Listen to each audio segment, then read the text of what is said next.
All right, good evening. Welcome everyone to the teleconference. This is the Library Joint Powers Authority LJPA board meeting for October 1st at 6 p.m. This meeting is being recorded and streamed live to YouTube. If you'd prefer to join by phone only, we will give you those options. So hang on just a moment. To join this webinar using a telephone only, please dial any of the following numbers. I'll read two of them aloud. 1-888-788 0099 or 1-833-548-0282, and then slowly enter the webinar ID of 985-1083-7296, and then the passcode of 967245.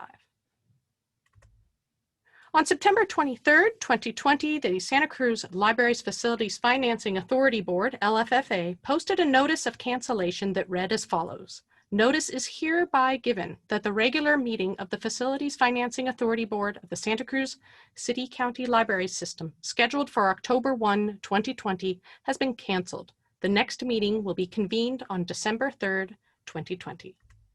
As an attendee, your microphone is muted for the entire presentation unless you follow the process for public comments. You do not need a microphone, camera, or a screen if you only want to listen to the meeting, as this meeting is accessible by landline or mobile phone. If you need assistance, please call the library's telephone information line at 1-831-427-7713. The board will take public comments as outlined in the posted agenda and in the next slides. All written comments must include the agenda item number and be received prior to the close of public comment on that agenda item. If you're joining by computer, you may use the Q&A feature to type your comments. On the attendee control bar near the bottom of the screen, you'll see the Q&A icon. You may also use the raise hand icon to raise your hand. The moderator will either call your name or announce the last 3 digits of your phone number when it is your turn. State your name, and then you'll have 2 minutes of open mic time. If you're using a mobile device, the Q&A icon and raise hand icons likely appear near the top right corner of your screen. Alternatively, you may call the library's telephone information line to timely submit your comments at 1-831-427-7713. These will be read by the moderator.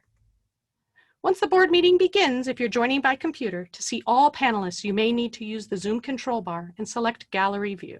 Depending on the size of your mobile device screen, you may need to scroll over to view whoever is speaking. If you're accessing this meeting via a Chromebook or a web browser only, you may not see all of the panelists at one time, only the panelists speaking. The chair of the board, Jamie Goldstein, will now call the meeting to order. Transitioning to Gallery View, please stand by.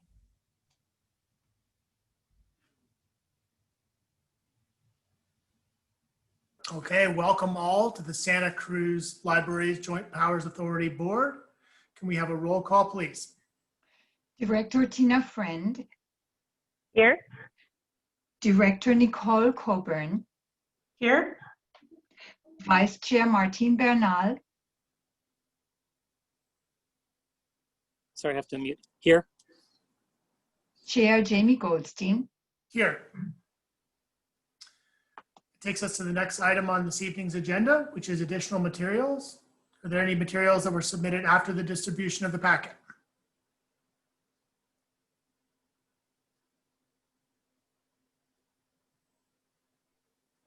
There are no additional materials. Okay, thank you. Do we have any changes to tonight's agenda? I have no changes to tonight's agenda. Okay, so that takes us to oral communication. This is the opportunity for any member of the public to address this board on any item that is not on this evening's agenda. Moderator Jones, do we have any public or oral communication this evening? Chair Goldstein, there are no oral communications this evening. Okay, I'll close public comment, and that takes us to item 5 on our agenda, which is report by Library Director, Director Nimitz. I had included a report over the library's many activities through the fire of the last 6 weeks. It was a challenging time, I know, for all of us, and I do want to thank you all for your support. We were forced to close the libraries in the San Lorenzo Valley. We were able to provide the Scotts Valley branch as a location for CAL FIRE. All three branches did well in the fire, and we're really grateful to the first responders. If you get to the Boulder Creek Library, you'll see just how close the fire got. And I just also have to acknowledge how happy I am with the metal roof at the New Felton Library. Included an article from Library Journal that just talked about how libraries in the area are reacting to the wildfire season. One of the impacts that we had not anticipated was air quality issues.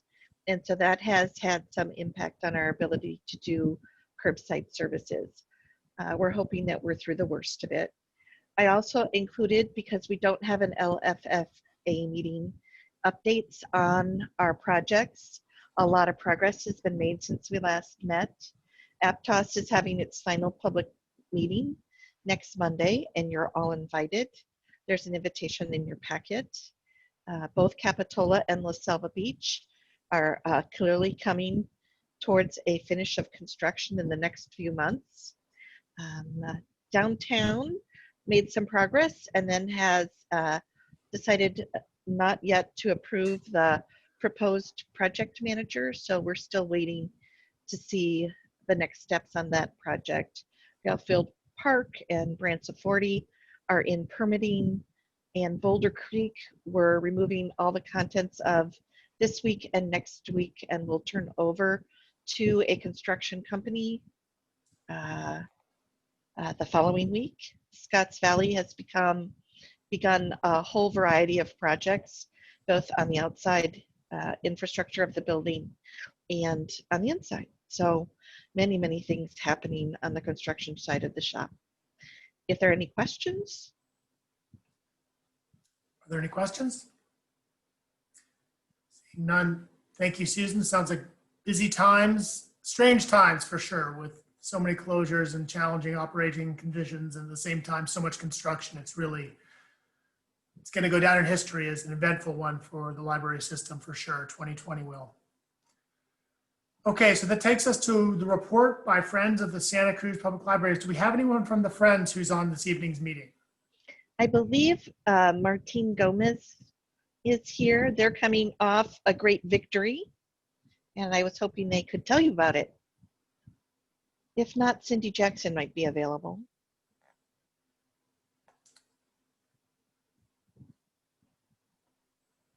And it looks like we have. Cindy Jackson, are you available?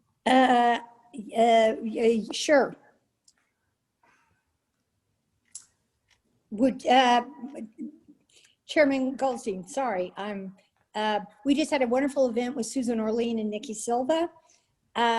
We have had a ebooks campaign, and we were looking for $25,000, and we've raised way over that, which is really fun. I wish I could tell you how much. And that's about it. We're going. Susan, did you have anything else you wanted me to say? I'm sorry. I want to say that the Friends are just doing a lot of infrastructure work as well. They're entering a strategic planning phase, and they're hiring a professional fundraiser to assist them with more capital campaigns. And it's just really nice to see their many successes. And Martin is actually here. He is in disguise. Martin, Oh. I've opened up your line, so I won't bring you over because I didn't realize it was you. Sorry, can you hear me okay? We We can. can. Okay, so sorry about that. We're using our platform that was registered under our previous director's name. So no wonder you didn't recognize who I am. And actually, Susan gave probably, and Cindy gave most of my report.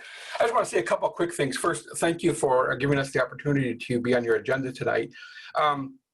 As Cindy mentioned, we exceeded our ebook campaign. I wanted to mention that the ebook campaign is still going on, but we exceeded our goal, and it's a partnership between the school systems here in the county as well as the library and the Friends of the Library. So we're very pleased with the results so far. We had one donor who gave us a very significant gift to help us get over our edge. I'm not going to give you their name, but we're very happy about that. In terms of our board development, we wanted to mention that we have a new board member. Some of you may know this gentleman. He's been on the board before. His name is Pete Cullen, and we're happy to welcome him back. He was previously the president, maybe 10 years ago. Cindy might know something about that. And then also, as Susan mentioned, our countywide campaign is about to begin. That is the silent phase, I should say. We're doing a study right now on trying to get a handle on how much money we think we can raise to help support all the construction projects. We're happy to know that, you're all happy to know, I'm sure, that Capitola and Felton have reached their goal. So we're going to build on their momentum and their success. And we'd like to reach out to some of you, if that's possible, to ask you for some advice on who we should talk to complete our study that help us understand how much we think we can raise throughout the county. Certainly our priorities right now are for the city branches because of the matching grant we have from the Monterey Peninsula Foundation. We have gotten pretty darn close to reaching our goal for that, which is $300,000. We've raised $245,000. And again, on top of that, the Monterey Peninsula Foundation will match it $1 for $1. So that $300,000 gift will be $600,000 when we succeed. I don't know if I mentioned this last time, and maybe Susan has mentioned it, but I want to toot our horn again. And that is that we just, through the wonderful work of the La Selva chapter friends, were able to raise a lot of money and gave a gift to the county of $95,000 for a new sliding glass wall that will make the library just 100 times better. No apologies. So we're taking a wall out and putting a glass wall in between a sliding glass wall, so to make the library seem much larger. And then we also were able to give the Boulder Creek Library a $100,000 gift.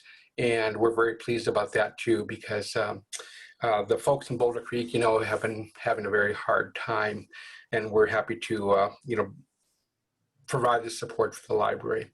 And this is the last note I would like to say, is that the Friends are very pleased that the City of Santa Cruz City Council has moved forward on the multi-purpose project. That's a project that we've monitored very closely, been actively advocating for.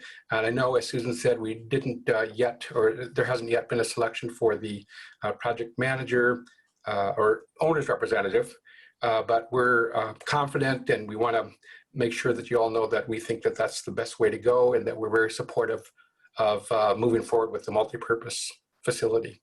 So that ends my report, and thank you. And if you have any questions, I'd be happy to try to answer. Thank you for the report, Martine. That sounds like a lot of great work. Thank you. Okay, so that takes us to the next item on our agenda, which is a report by the Library Advisory Commission. Susan, do we have, I understand that Mr. White was unable to attend the meeting this evening. Do we have anybody else? Or He is unable to attend the meeting, but I am happy to report that our agenda was very similar to the agenda of this meeting. We spent a lot of time talking about budget and the next steps for reopening the libraries under COVID-19.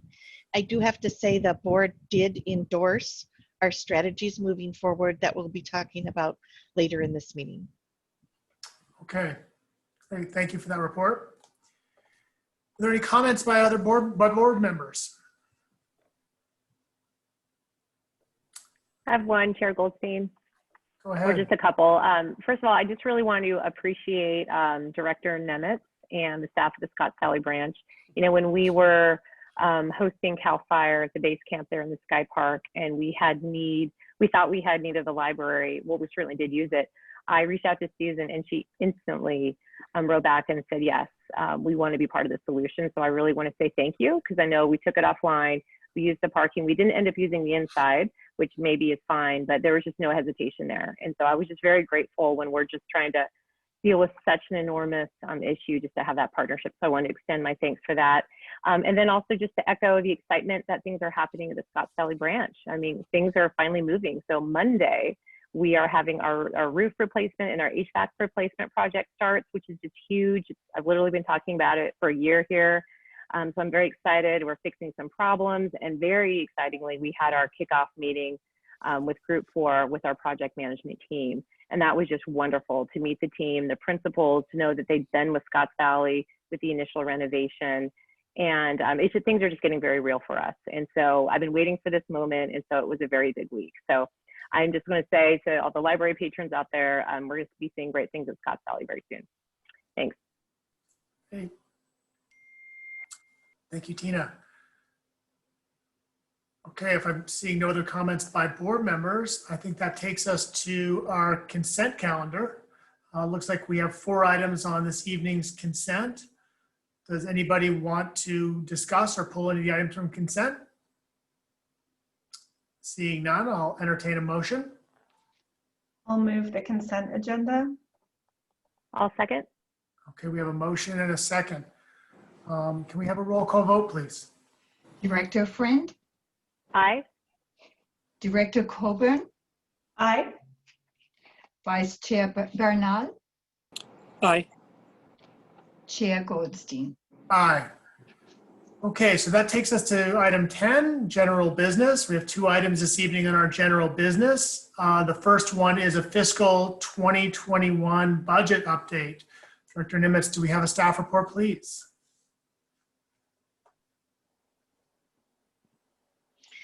Hi. You know, after we made major reductions to our budget in June of this year, the board requested that we have a budget update at every JPA meeting. I actually have relatively good news.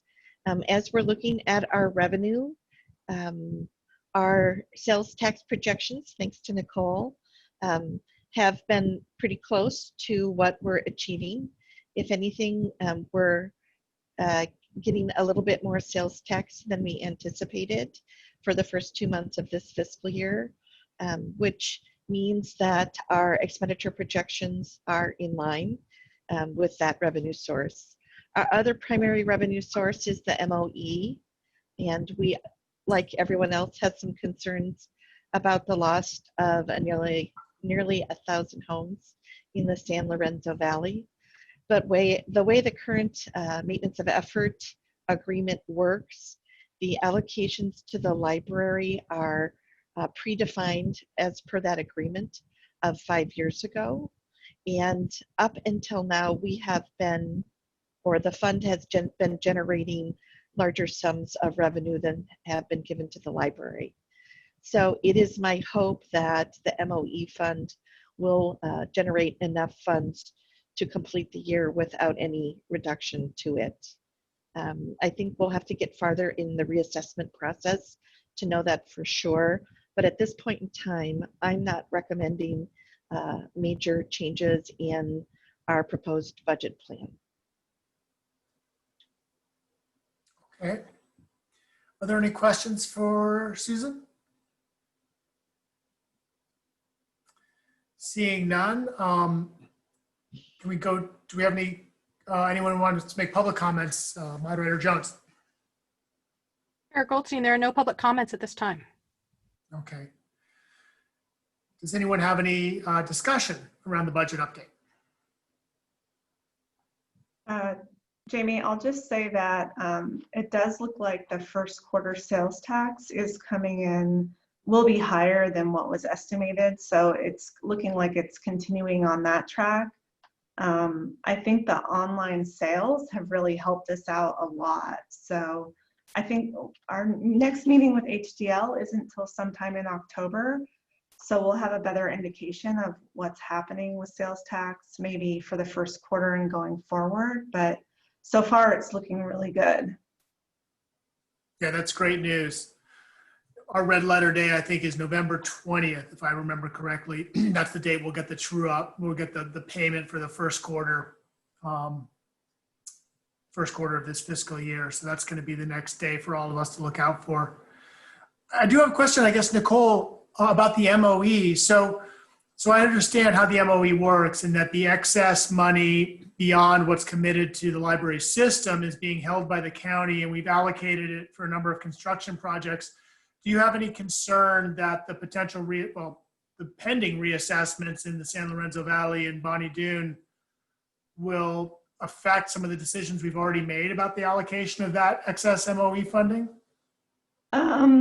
So what we estimated in property tax was a little bit lower than what the actual levy ended up being.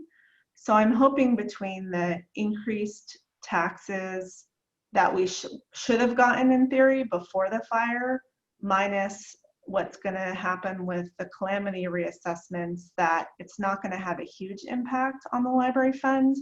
But I don't really have a great handle quite yet on what the exact impact is, since the assessor has been going through and doing those reassessments, and should be done sometime in October, I think I was told. So hopefully in the next couple months, I'll have a better handle on that for this fiscal year. But I'm hopeful it's not going to affect our prior decisions. Okay. Well, if we need to have a meeting of the library fund members, that would be myself and you and Tina. We can huddle and see if it is any effect to the excess MOE. Right. Okay. So you don't need any action on this, Director Nemitz? I do not. Okay. Well, if it's the board's will, then I think we are ready to move to the next item on the agenda, which is the library operational recommendations under COVID-19. Susan, do we have a staff report, please? So when we met 2 months ago, we were really focusing on this concept that things were getting better. We did a survey of our community and talked about what they felt we weren't adequately addressing under curbside pickup. Clearly, staff and patrons came back and said they had significant worries about the digital divide during COVID-19 and people having access to both computers and to the internet. We created a series of proposals that we brought to you that you endorsed that direction. And I have included an update to you about some of the things that we have achieved and that we have not achieved. I also included a statement about digital inclusion that the urban library systems have made nationally that I think are consistent with the kinds of things that we're trying to achieve locally. We've had a lot of success in expanding our Wi-Fi signals and in advertising that. We did a survey of all of our school districts to see what their students' needs were in terms of devices and the internet. And I do have to say that the vast majority of the public schools in our area are getting CARES funding, and they are investing it in devices and internet access. Despite that, Zach Friend is working with the county to get us some CARES funding so that we would have Wi-Fi hotspots. And again, we are trying to buy Chromebooks, but we've been in back order on 3 orders so far. But that would give us the opportunity to provide the devices and internet for educational programs and individuals that are falling between the cracks. We also have started our laptop lab at downtown. And Eric, can you get on for a moment? I know we were just starting to evaluate. We started it last week, and it really allows people to come in and use it, or come outside of the library and use a computer. And I know you were having a debrief on it today. What have we learned? Well, we know, for one thing, everyone is extraordinarily appreciative of this, and the stories that we hear, range from I really haven't been able to access email for months. Thank you. People are downloading rental applications. They're using this to seek benefits. So, as Susan said, when we did the survey in terms of what are some of the things we need to really put as a priority, it's clear this is critical for people, for many people to move on with their lives and support them. We have also piloted curbside printing and expanding it to all 5 sites, and then just created all sorts of tech support programs particularly focused on K-12 education and supporting teachers, parents, and students. Then the fires happened, and we've been working really hard to sort of get past that point and think about our next steps. As you know, we went to the red tier. At this point in time, the governor is putting libraries in the same tier as retail. So the red tier allows us to open up to 50% of capacity. Again, there are very few libraries in the state that have opened their doors yet to the public. There are more in the Midwest. We could find no library in the Bay Area that has yet opened their doors to the public. We began to realize that we were in this for a longer haul than we had originally anticipated. We had kind of done our strategic planning as an organization through September, and we decided that in light of the prognosis for the virus that we needed to rethink what we were doing. We had 2 staff retreats and really looked at the problems we're facing, the pandemic, maintaining safety, funding cuts, a reduction of the staff by 1/3. We have a lot of staff with work restrictions under COVID. We have 3 branches closed for construction. We have 2 that need to close for construction and 2 that need to open. We have some really big issues we're facing, like equity. And we know that come spring, we're going to be hit really hard with workforce development. And then we've had fires, weather, and air quality. As we were looking at developing outside spaces, we believe that the weather's going to prevent a lot of our ability to offer computing outside, even with tents. And so we're making sort of 6 recommendations, 7, sorry. We've talked through it with the staff a week ago Thursday, and have started a major reorganization. Although we really like the regional approach to providing services, we don't have enough staff to fully cover that approach. And so we're going to go back to a very, very centralized approach to providing services until we get into the recovery phase of the COVID virus. So where we had 3 regions, we're splitting the staff into 3 sort of organizational outcome areas. The first being sort of direct branch services. That includes circulation in public computers, adult services, which is really adult programs outreach and telinfo, and then youth services, which are children's and teens programs. And even though we're contracting many of our services, we still believe that there's a real opportunity for us to strengthen our relationships with the school districts at this time. So we want to add to our services to K-12 school districts. We looked at our programming and outreach, and we decided to narrow what we were going to focus on in the short run. So for example, in the kids area, we're going to focus on early literacy, Spanish speakers, and the summer reading. And in terms of outreach in children's, we're going to focus on K-12 outreach. And it sort of outlines that. That probably has greater implications in terms of what we're not doing in our programming and our outreach. And again, I just want to share with you and with the staff that just because we're deferring a project doesn't necessarily mean that we're never going to do trivia nights ever again. It just means for the short run, we have to prioritize what we're doing.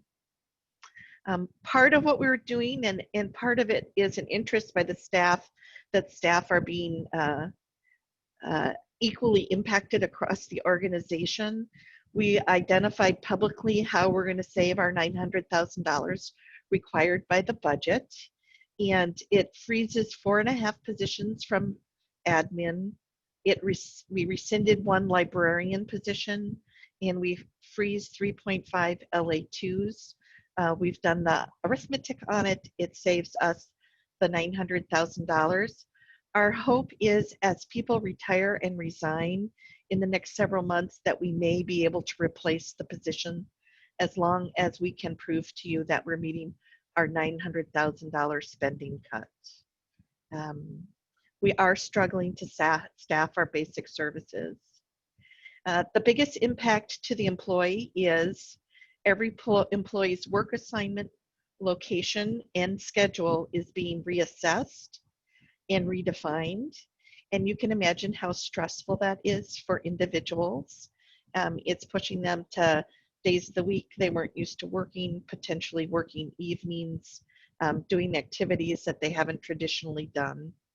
And we are working closely with the union, but I have to say that that won't be without union issues.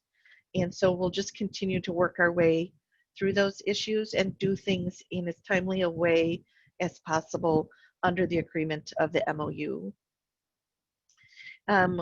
We are looking at providing greater organizational flexibility. So we're committing to some limitations, like we're going to maintain the closure of Garfield Park and Branciforte until they close for construction. We're going to close all services across the entire system on Sundays. We submitted to you a holiday closure of branches that will allow us to provide approved vacations over the holiday period. Creating a list of activities we could defer or end. We're reviewing all committee assignments, memberships, and schedules, and greatly reducing some of the work committees that we have. And then we'll be implementing a telecommuting policy that the city has created, but then is an agreement between the organization and the employee about when and where they work at home and what the expectations of that work is. Another big thing for the staff, I know that there's strong potential we'll move back to the purple tier next week, but we don't believe anything that we're doing right now goes anywhere near the capacity requirements of the tiered system. We're going to begin piloting some self-services in all the potential open branches. What we'd like to do is open up a lobby where people could pick up their holds, browse small selections of high interest items, and an additional different entrance into the building, usually into the meeting room, where we would offer some public computing spaced appropriately with the PP&E requirements that are required of a retail environment. Our hope is to have our first pilot up by October 12th, but with the rains coming, we believe that we need to move to the new within branch mediated service model by the end of October.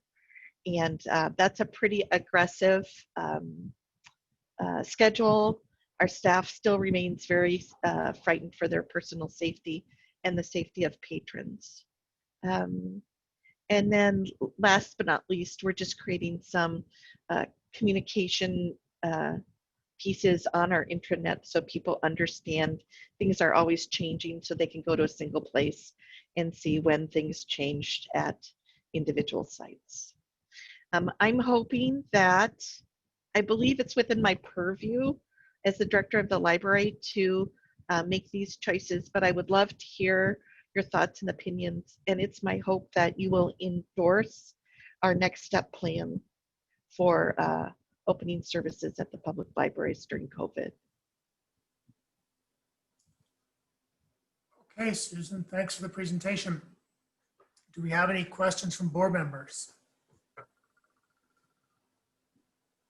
I don't have a question, Jamie, but I just wanted to state that and I think Carlos had stated this at the last meeting, you know, the county is very supportive of trying to open up branches when it's appropriate to do so.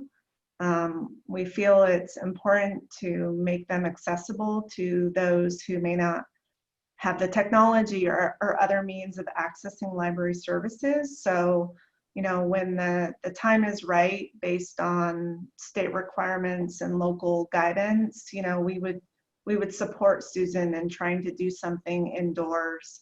The other thing I wanted to mention, with the fire having severely impacted the Santa Cruz Mountains and the San Lorenzo Valley, there are a lot of people who have lost their homes and are displaced and are living in other situations. And to the extent that Felton can serve as a place to support families and individuals in navigating the recovery process, we would very much support that. Okay. I just want to say that the great news about the newer libraries, I think both Scotts Valley and Felton, in their redesigns with multiple entrances, are really great facilities that have a lot more flexibility and are more conducive to some of these changes. Even the Live Oak building, which is a lovely building, but wasn't really built with those kinds of community gathering spaces and separate entrances, we're really struggling to implement some of this.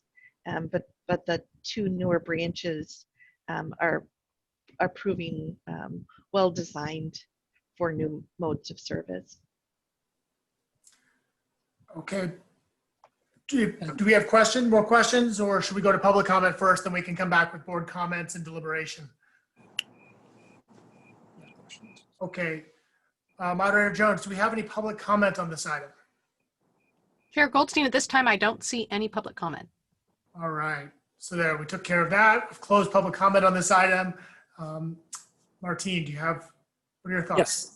Yeah, just some comments. First, just wanted to thank Susan and the library staff for really all the creativity that they've exhibited in trying to continue to provide services in these very, very strange times. And I've been observing just from out my window. I can see the work that's being done outside the main library, where patrons are coming in on a pretty regular basis. It's pretty amazing. They park and they have access to technology and email and all of that, and it seems to be working really well. And it's just again amazing to see that we're still able to provide a certain level of services out there, and the community really does need those services.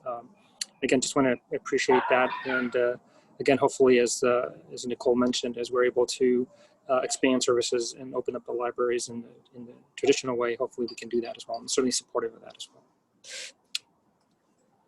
Thank you. Yeah, I have some comments as well. I think Martine said it really, really perfectly. Just thanks to Susan and to Eric and to all the staff for just the continuing innovation and reinvention of library services.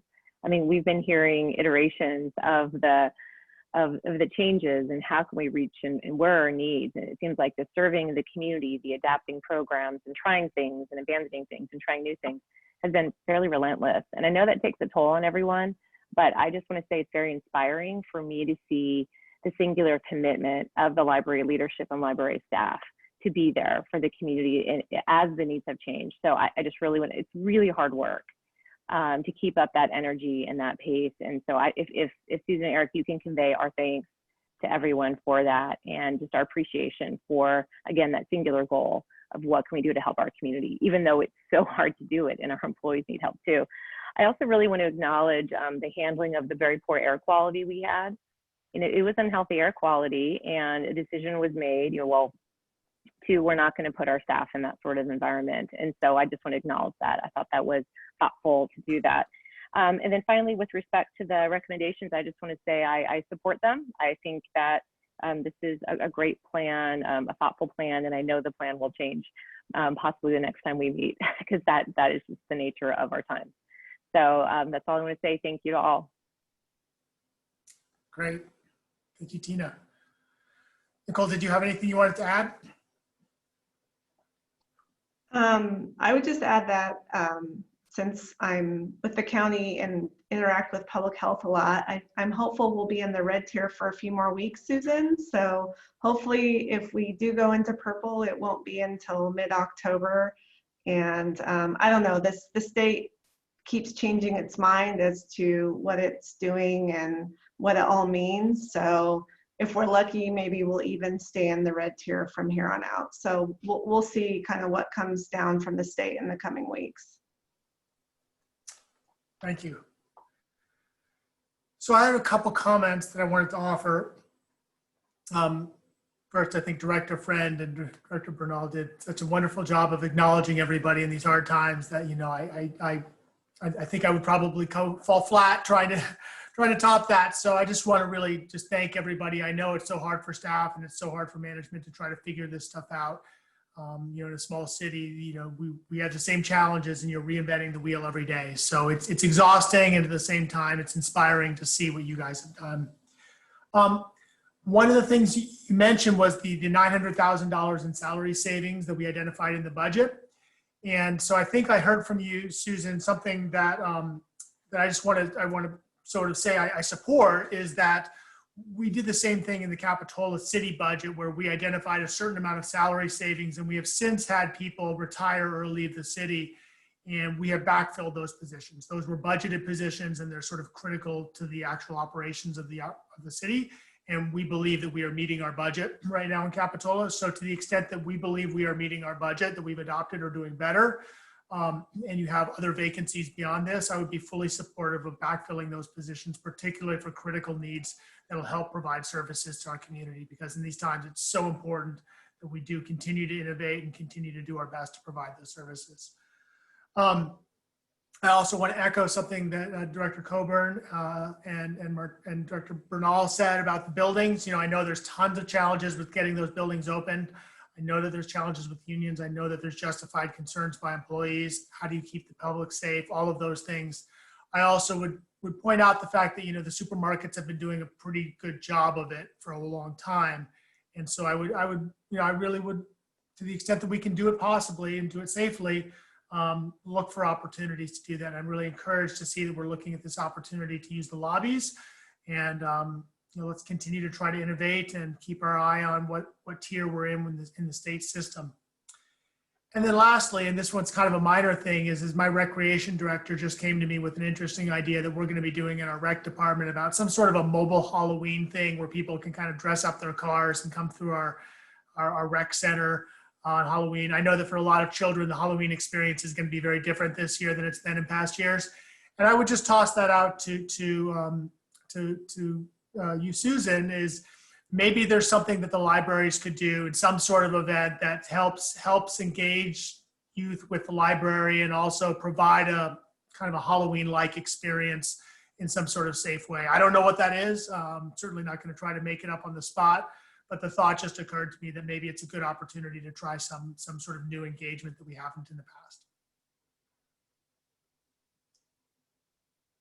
Susan, looks like you have something to add. I will be happy to throw that challenge out to the staff. I'm sure they'd be excited to be involved. I know that when I learned that many of the downtown festivities were not going to be there, how sad I was. So I can't imagine how a 4-year-old feels right now. We'll do our best. Yeah, I don't know what that would look like, but I know you have amazing people on staff who will probably come up with ideas 10 times better than I could ever. So with that, does anyone else have anything to add? Would you like a motion on this to endorse these recommendations, Susan? I would like a motion to endorse these recommendations. All right. What's the will of the board? So I'll move to endorse the recommendations. Second. All right, we have a motion and a second. Can we have a roll call vote, please? Director Friend, Aye.